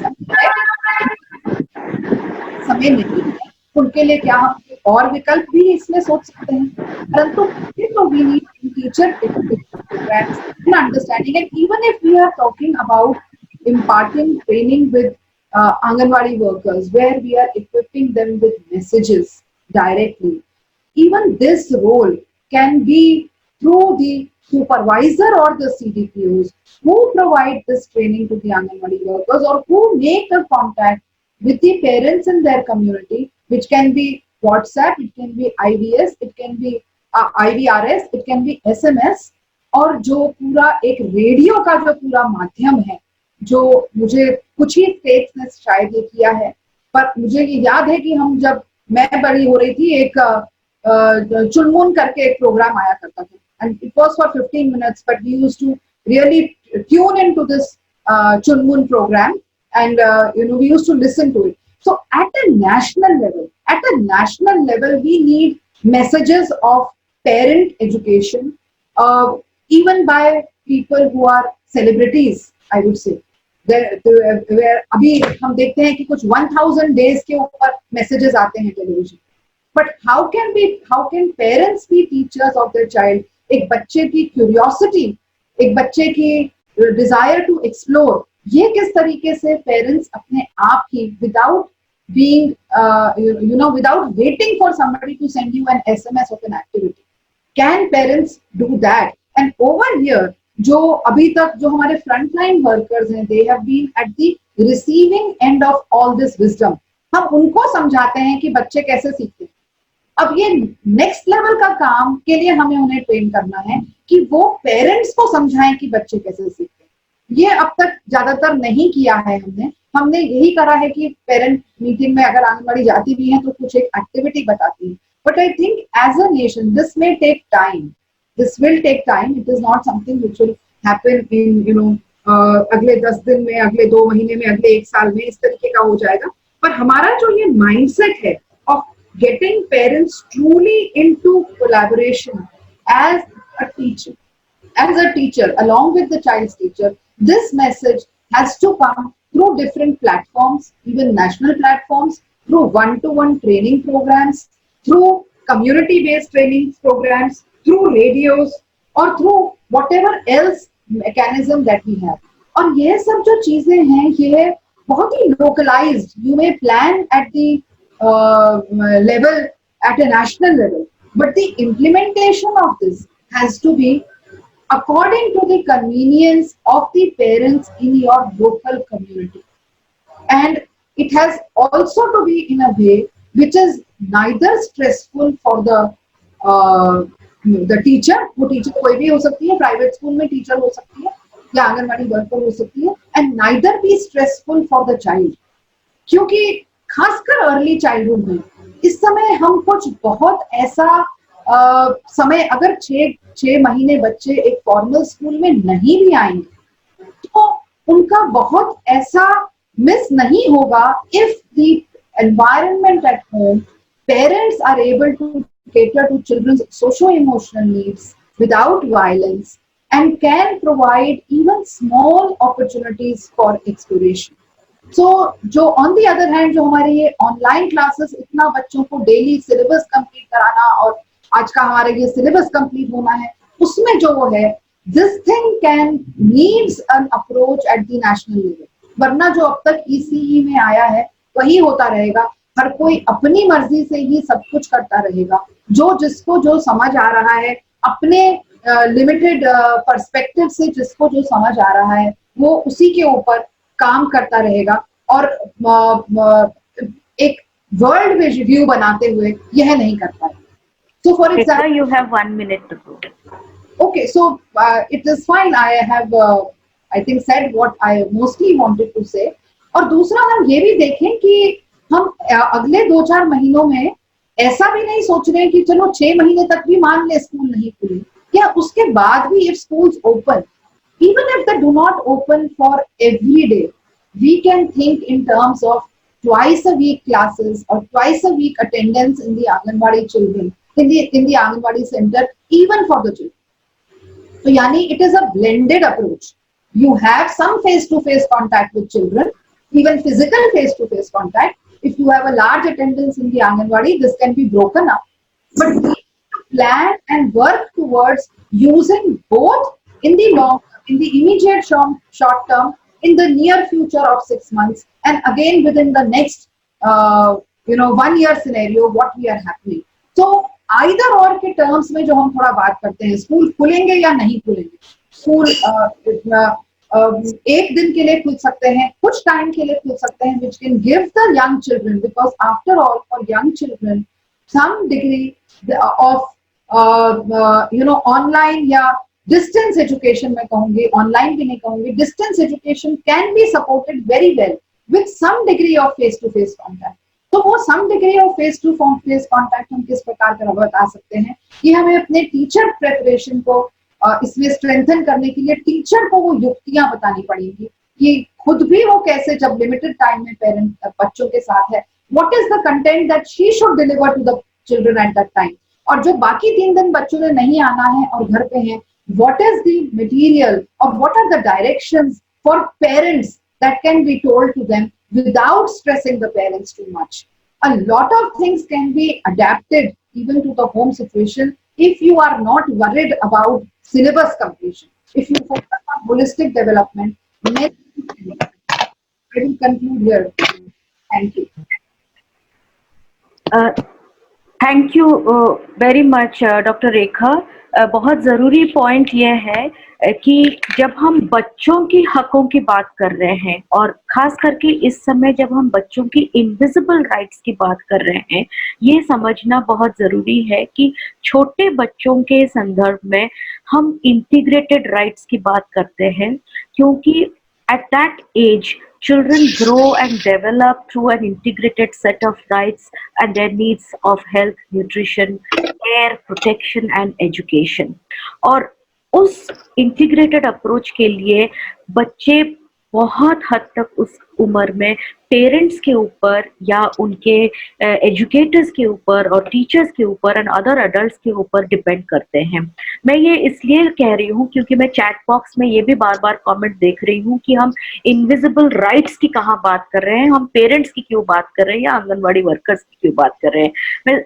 I'm sure my panelists will agree with me that when we are talking of the set of integrated rights of children, at this particular age, a lot of the access to these rights is dependent on immediate family members and the community around the child, and therefore it is important to focus on the support mechanism that we provide to this adult community if we are to see the realization of the holistic rights of young children. The very fact कि आज RT forum के platform में करीब 380 participants से अभी भी 270 participants यहाँ पर हैं, हम छोटे बच्चों के बारे में बात कर रहे हैं, ये अपने आप में एक राइट्स की हम बात, छोटे बच्चों के हकों की बात कर रहे हैं, उनकी भविष्य के बारे में बात कर रहे हैं. रेखा, your point that it is ironical that it needed a pandemic of this proportion to start a discussion about a basket of options for teacher preparations that also significantly includes distance learning methods at this point of time, and how you concluded that distance learning with a balance of face-to-face education can still help us to reach the last child, and teacher preparation courses have to be prepared कि हम अपने teachers को किस तरह, अपने ECC educators को किस तरह तैयार करते हैं कि वो ये distant near term to long term, खुदा ना खास्ता एक और ऐसे डिजास्टर हो या किसी भी डिजास्टर में जब बच्चे वंचित रह जाते हैं, सिस्टम से हट जाते हैं, तो उनको इस तरह के डिस्टेंस मोड में हम सपोर्ट पहुंचाने के लिए किस तरह ये बैलेंस हम रखें. I am also so happy to hear that you endorsed exactly what Vinita ma'am started and Sunisha further reinforced, that teachers have to look at parents as co-creators in the journey of ECCE, because parents are the primary caregivers. ज्यादा समय बच्चे parents के साथ रहते हैं। Teacher parents can not be just used as a medium बच्चे तक activity पहुंचाने के लिए, बट ये एक लर्निंग प्रोसेस है, एक लर्निंग जर्नी है, जिसमें पेरेंट्स से भी खुद अपने एनवायरनमेंट और अपने कल्चरल कॉन्टेक्स्ट से काफी बेहतर आइडियाज आ सकते हैं, जो टीचर्स उनको हेल्प कर सकते हैं मिलकर बच्चों के लिए एक जॉयफुल लर्निंग एनवायरनमेंट बनाने के लिए, एक जॉयफुल ग्रोइंग एनवायरनमेंट बनाने के लिए। एक चीज जो आपने और कही कि जब हम इंटीग्रेटेड नीड्स की बात करते हैं, एक तरह से हमारा the important point that you made is that चाहे कोविड हो चाहे नहीं हो, it is important to reach the child where the child is. जरूरी नहीं है कि सारे बच्चे स्कूल में आएंगे तभी शिक्षा शुरू होगी। अगर बच्चा घर में भी है तब भी हम टीचर्स को किस तरह तैयार करें और सपोर्ट करें कि बच्चे अपने कम्युनिटी में, अपने घरों में, पार्ट टाइम आंगनवाड़ीज में या पार्ट टाइम क्रैशेस और डे केयर सेंटर्स में आए, तब भी हम कंटिन्यूअस सपोर्ट कैसे उनको प्रदान कर सकते हैं और पेरेंट्स के हेल्प को लेकर हम कैसे कर सकते हैं। You did mention about different modes of radio, TV, mobile apps. आज के दिन में just a simple phone call या IVRS based messages, community radios have been effective also very strongly. How some of these mediums can be used for ECCE and also for communicating messages about children's health, nutrition, care and protection besides education. But in all of this, the adult community around the child becomes an important stakeholder, and therefore our teacher training programs, our capacity building programs also needs to equally focus on preparing this cadre as we step into the post-COVID altered world. I'll stop here. अगर हमारे पास कोई सवाल है और मित्ररंजन या श्रीजिता अगर आपको, तो अगर कुछ आप पैनलिस्ट से सवाल रेज करना चाहते हैं। हाँ सुमित्रा जी, आवाज आ रही है? हाँ बिल्कुल आवाज आ रही है। जी जी, कुछ सवाल हैं, उनको मैं यहाँ से अभी बोलता हूँ। वैसे कुछ मित्ररंजन समय 1 बज चुका है, समय कितना बाकी है? I been a terrible moderator, सब कुछ लेट चल रहा है, बट समय कितना बाकी है आप पहले बता दें, उस हिसाब से कितने सवाल लेंगे? मुझे लगता है 10 मिनट हम ले सकते हैं। मैं कुछ जो महत्वपूर्ण मिलते जुलते उनको अभी यहाँ पढ़ दें और रिक्वेस्ट रहेगा कि आप उसको, और कुछ सवालों का जवाब आप दे चुके हैं। जो बात ये हो रही है कि जो 3 से 6 साल के बच्चे हैं उनके लिए क्या कौन से लोग उसमें शिक्षा के लिए या बाकी पोषण के लिए हमको मददगार साबित होंगे? क्या हम हेल्प ले सकते हैं? कम्युनिटी को एंगेज करने के क्या रास्ते हो सकते हैं? और क्या होम बेस्ड जो अप्रोच है वो क्या कैसे सूट करेगा? एक ये है अर्ली चाइल्डहुड केयर डेवलपमेंट के लिए कम्युनिटी का जो योगदान है या उनका हेल्प है वो हम कैसे ले सकते हैं। एक बात जो मीरा शिवाजी ने पूछा है तीनों स्पीकर्स हैं से कि क्या हम इन सारे गतिविधियां जो काफी महत्वपूर्ण लग रही हैं ECCE को प्रायोरिटाइज करने की, उनके लिए बजट बढ़ाने के बारे में इंश्योर करने के लिए क्या हम कुछ कर सकते हैं? और हेल्थ एंड WCD वर्क जो सेंटर है उन सबको कैसे हम एक साथ मिला करके बेटर कोऑर्डिनेशन कर सकते हैं, इसके क्या तरीके निकाले जा सकते हैं? ये मीरा शिवाजी ने पूछा। आवाज सुन पा रही हैं सुमित्रा जी? हाँ आवाज सुन पा रही हूँ। I'll open it to the panelists. Anybody wants to take up the first question? Sunisha, do you want to take the first question कि communities को हम किस तरह engage कर सकते हैं ECD प्रोग्रामिंग के लिए इस समय खासकर? तो मैं इस सवाल का जवाब देने के लिए आपके साथ एक एक्सपीरियंस शेयर कर सकती हूँ कि इस समय छत्तीसगढ़ राज्य में केवल आंगनवाड़ी कार्यकर्ता के माध्यम से ही नहीं पेरेंट्स तक पहुंचा जा रहा। हम लोगों ने अलग अलग कम्युनिटी बेस्ड वॉलंटियर्स मैप किए हैं।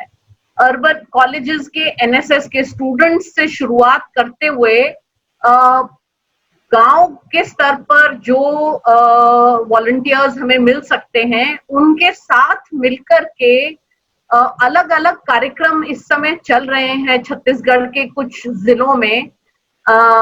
एक चकमक करके कार्यक्रम चला है जिसपे एक एक्चुअली उसका ऑब्जेक्टिव ये था कि ये कोविड संबंधित जानकारियां लोगों तक पहुंचाई जाएं वॉलंटियर्स के माध्यम से, उसके रिस्क्स के बारे में, उसके प्रिवेंशंस के बारे में।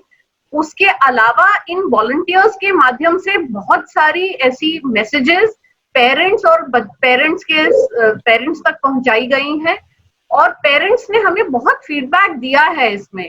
हमारे पास पेरेंट्स के मैसेजेस आए हैं, उन्होंने अपने ऑडियो मैसेजेस रिकॉर्ड करके भेजे हैं अगर वो वीडियो नहीं कर सकते हैं तो, या उन्होंने उस वॉलंटियर को इन पर्सन अपना फीडबैक दिया है कि इस तरह का मैसेज मिलने से उनको कम से कम थोड़ा सा एक राहत महसूस हो रही है कि वो अपने घर में अपने बच्चों के साथ क्या कर सकते हैं इस समय में।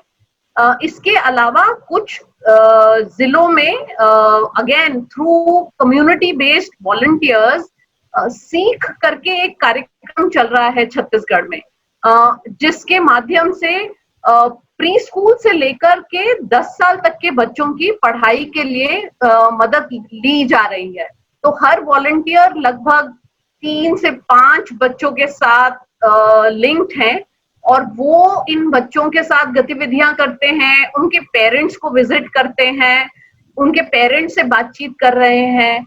और मैं उसके अलावा मैं जानती हूँ कि कई सारे ऐसे एनजीओज हैं इस समय जो रोजाना उन्होंने एक बांधा हुआ है कि रोजाना वो कम से कम 5 से 10 परिवारों को फोन कर रहे हैं यही जानने के लिए कि क्या आपने कल रात को खाना खाया, आपके पास खाना है, क्या आपके घर में परिवार की स्थिति ठीक ठाक है, कोई वायलेंस का इशू तो नहीं है।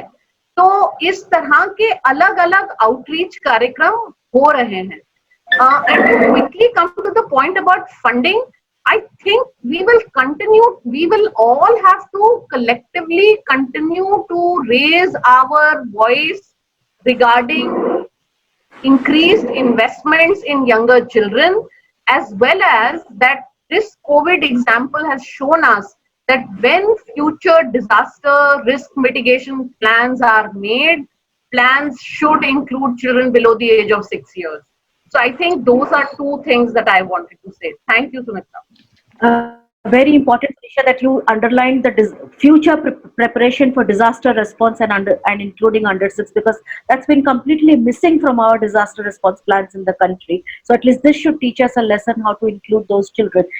Vinita ma'am, I want to bring you to the two complicated questions about funding and multi-sectoral convergence, particularly convergence between health and WCD ministries. You've been working in this space for long. आपका क्या राय है कि किस तरह हम budget allocation को इस situation से आगे बढ़ते हुए हम बजट एलोकेशन पे स्ट्रेस कर सकते हैं और कन्वर्जेंस के लिए हम आगे चल के क्या और बेहतर मैकेनिज्म्स यूज कर सकते हैं? You are audible, please go on. Okay. हाँ, I think it is a very important question. Budget नहीं होता है तो कुछ काम नहीं हो पाता है, सबसे जरूरी चीज है बजट होना।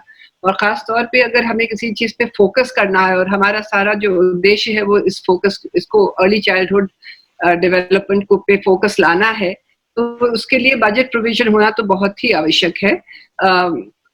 बीच में कहीं पे ये बजटरी प्रोविजन्स होते हैं, जैसे कि अभी जो समग्र शिक्षा अभियान में there is some provision for early childhood care and education which is there, but it is never enough.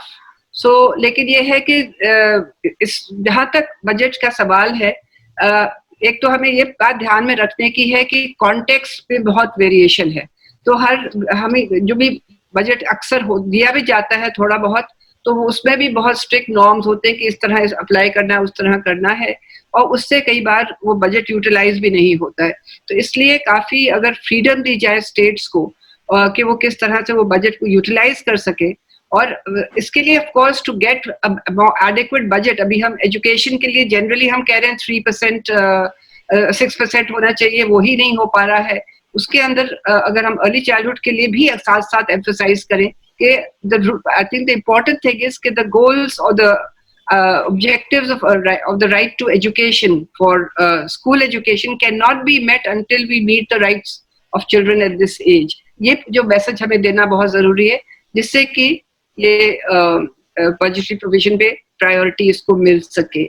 और दूसरा प्रश्न जो आपने कन्वर्जेंस का कहा, तो वो बहुत बड़ी समस्या है किसी भी सरकार में, क्योंकि सब वर्टिकल्स होते हैं, हेल्थ, न्यूट्रिशन, एजुकेशन, और उसी हिसाब से वो अपने अपना काम करते हैं, एक दूसरे से बातचीत बहुत कम होती है। लेकिन जो नई शिक्षा नीति आने वाली है, जो कि उसका जो लेटेस्ट वर्जन जो मैंने पढ़ा है, उसके अनुसार इसमें आपकी ये जो उन्होंने early childhood care and education पे एम्फेसिस दिया है, और इसको फाउंडेशनल एजुकेशन, फाउंडेशनल स्टेज बना करके इसको एम्फसाइज किया है, जिससे कि एक फोर्स्ड कन्वर्जेंस होने की उम्मीद है, क्योंकि ये 3 इयर्स से लेकर के 8 इयर्स तक होगा। तो 3 इयर्स to 8 इयर्स एटलीस्ट उसमें दोनों डिपार्टमेंट्स, दोनों सेक्टर्स को ऑटोमेटिकली आना पड़ेगा। तो there has to be some coordination. मेरे हिसाब से हेल्थ और विमेन एंड चाइल्ड डेवलपमेंट में बेटर कोऑर्डिनेशन होता है, जब क्योंकि health is looking after the health component of the ICDS, and that is definitely doing better than the early childhood education component. अगर early childhood education का भी नई शिक्षा नीति में जो emphasis दिया गया है, अगर ये operationalize होता है और जो डिपार्टमेंट्स ऑफ एजुकेशन है वो इस पे ज्यादा भागीदारी देंगे, तो कन्वर्जेंस की उम्मीद रखी जा सकती है। तो कहीं पे पॉलिसी लेवल पे ये कन्वर्जेंस प्रमोट होना बहुत जरूरी है, अपने नेचुरल लेवल पे नहीं हो पाएगा। Thank you Vinita ma'am for bringing in the policy perspective also. एक उम्मीद की किरण है कि अगर एनईपी में इतना प्रायोरिटाइज हो रहा है ईसीसी, तो आगे चलकर जो हाई लेवल कोऑर्डिनेशन कमेटी की बात हो रही है between MHRD, MWCT and ministry of health, वो शायद कोई रूपरेखा लेकर आगे आएगा। Rekha, I want to bring in you here for your last words please.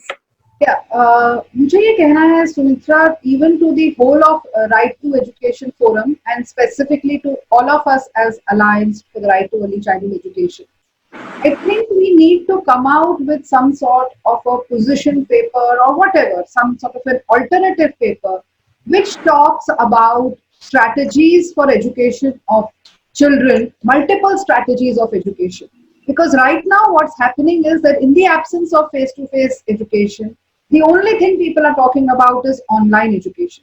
That's only one of the possible ways. And even our policy is stressing online education, and it leads to a lot of debate that so many children don't have access to it, which is true. But online education is not distance education. It's only one way. So if we are more proactive and we introduce and we bring out write-ups or position papers, which we feed into the policy documents about what are the different ways of reaching out to the child when the teacher and child are not face-to-face present, that will help us to bridge this equity gap which we have. And online education will not become the be-all and the end-all, which it seems to be becoming in people's minds, and it is becoming also in policy documents. So we need to separate this and work on this aspect, I feel. Thank you, Rekha. Very, very critical and powerful end to the webinar to say that the only substitute for face-to-face education is not online education. And we must not fall into the trap of saying that if there is no face-to-face, then digital online means is the only way to go forward. पूरे 1.5 घंटे की चर्चा में ये बात बार-बार दोहराया गया है, and maybe Amrish ji is picking up the recommendation from you कि RT Forum and Alliance for Right to ECD and other partners come together to create this kind of a alternative and multiple strategy paper on it. Last words from me. I think this has been a very useful experience to spend 1.5 hours talking about children under 6 years and their integrated needs for growth and development and full participation. We also must remember कि जब हम early childhood education की बात कर रहे हैं, इस उम्र के बच्चों के लिए हम integrated needs की बात कर रहे हैं। कोई education without care, protection, health और needs को एक्सक्लूड करके नहीं आगे बढ़ सकती हैं। हमारे पास NEP इस समय जो ड्राफ्ट NEP फॉर्म में है, उस जब भी वो फाइनल NEP हमारे सामने आता है, उसमें एक बहुत बड़ी अपॉर्चुनिटी है कि क्योंकि NEP में काफी स्ट्रांगली ECCE और 3 to 8 जैसे विनीता मैम ने कहा फाउंडेशनल स्टेज को लर्निंग को लेकर फोकस है, बस उस लर्निंग के दौर में भी एनईपी में ये मेंशन किया गया है about the integrated needs of this age group, and therefore the whole focus on preparing our frontline workers and ECC educators and preschool educators will become important. And hopefully, if the new policy is adopted and is implemented, then we will see some better budget allocation for ECCE also. But I must also mention कि NEP में भी there is a lot of focus on using technology for education. Now technology can be a great leveler. हमने इस दौरान देखा है कि हर किसी ने कहीं ना कहीं टेक्नोलॉजी यूज किया है काम को आगे बढ़ाने के लिए, बच्चों तक भी पहुंचने के लिए, बट टेक्नोलॉजी जो कि जमीनी स्तर पर हमें दिख रहा है कैन ऑल्सो बी ह्यूजली एक्सक्लूशनरी. तो अगर हम, जैसे रेखा ने हमें रिमाइंड किया, technology is not the only option, और भी क्या तरीके हैं उसको हम थोड़ा रिस्पॉन्सिबली यूज करें, ना कि खाली एफिशिएंसी ऑफ रीच देखें, बट क्वालिटी ऑफ ECCE को भी देखना बहुत जरूरी है. आखिरी पॉइंट में ये जरूर एंड करूंगी जो कि alliance for right to ECT का एक मेन मुद्दा है, और RT फोरम में अमरीश जी ने शुरुआत में ये कही है कि 6 साल की कम उम्र के बच्चे राइट टू एजुकेशन के हक से वंचित है. एक फंडामेंटल राइट वो नहीं है. हमारा ये एक्सपीरियंस और इतने सालों डेकेड्स का एक्सपीरियंस में we must continue to fight to make right to early childhood care and education available for all children of India.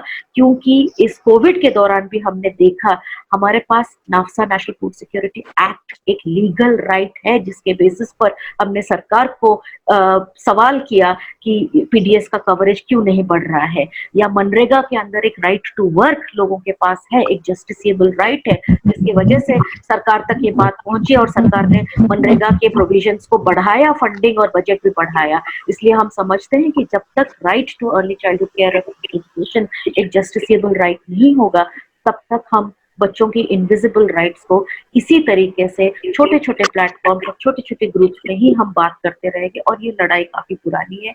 But our children deserve more than that in this country. Thank you all very much. Thanks once again to RT Forum. Amrish ji, back to you now.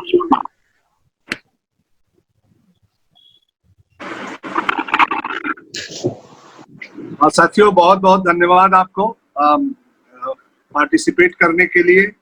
Vinita ji को, professor रेखा सेन शर्मा, सुनिशा आहूजा और moderator Sumitra जी, बहुत बहुत धन्यवाद आपका.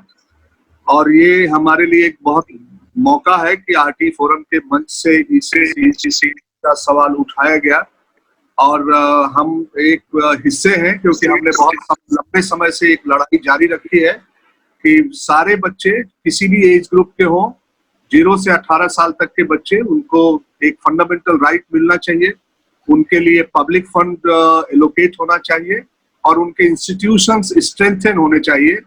क्योंकि अगर ये नहीं होगा तो शायद बजटरी प्राविधान भी नहीं होंगे, और शायद ये फिर हम आगे इस देश को आगे बढ़ा नहीं सकते हैं.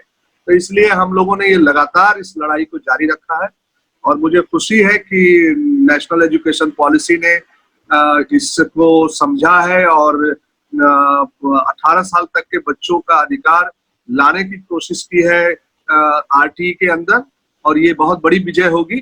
लेकिन उसके साथ साथ NEP में बहुत सारे चैलेंजिंग क्लॉज भी है जो हमारे अधिकारों को कमजोर भी करते हैं. उससे भी हमको बहुत सावधान रहने की जरूरत है, क्योंकि देखिए सरकार एक तरफ से देती भी है, दूसरी तरफ से खाइयां भी खड़ी कर देती है, चैलेंजेस भी खड़ी कर देती है. तो हमें उसे भी समझना है.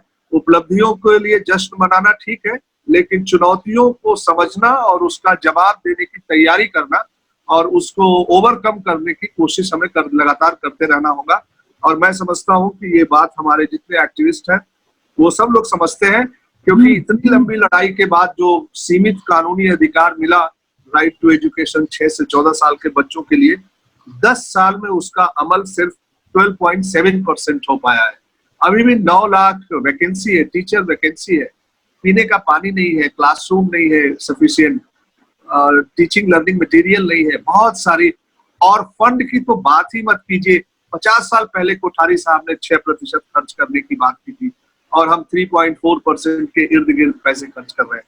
तो ये पूरा शिक्षा और बच्चों की दुनिया बिल्कुल निग्लेक्टेड है। और हमें बहुत आश्चर्य हुआ कि प्रधानमंत्री जी सामान्य दिनों में तो बच्चों से काफी बात करते हैं, कैसे एग्जाम दिया जाए, कैसे स्ट्रेस फ्री रहा जाए, मन की बात में भी और उनकी मीटिंग में भी प्रधानमंत्री जी बार बार करते हैं। लेकिन इस संकट की घड़ी में एक बार भी बच्चों का नाम नहीं लिया उन्होंने और उनके लिए कोई बजटरी प्रावधान का ऐलान नहीं किया। इस बात का दुख रहेगा हम लोगों को हमेशा, और हम अपनी आवाज उठाते रहेंगे, अपनी बातें करते रहेंगे। ग्राउंड लेवल पे भी हम इंगेज होकर काम करेंगे और नेशनल और स्टेट लेवल पर भी हम अपनी आवाज एकजुट होकर उठाते रहेंगे। बहुत बहुत धन्यवाद आप सब लोगों को कि आप सब लोगों ने इसमें शिरकत किया और अपने वक्तव्य रखे और लोगों के सवालों का जवाब दिया। बहुत बहुत धन्यवाद। Thank you, Amrish ji. Bye bye. Bye bye, everyone. Thank you, Vinita ma'am, Sunisha and Rekha, and all of you. Sumitra, thank you, Amrish.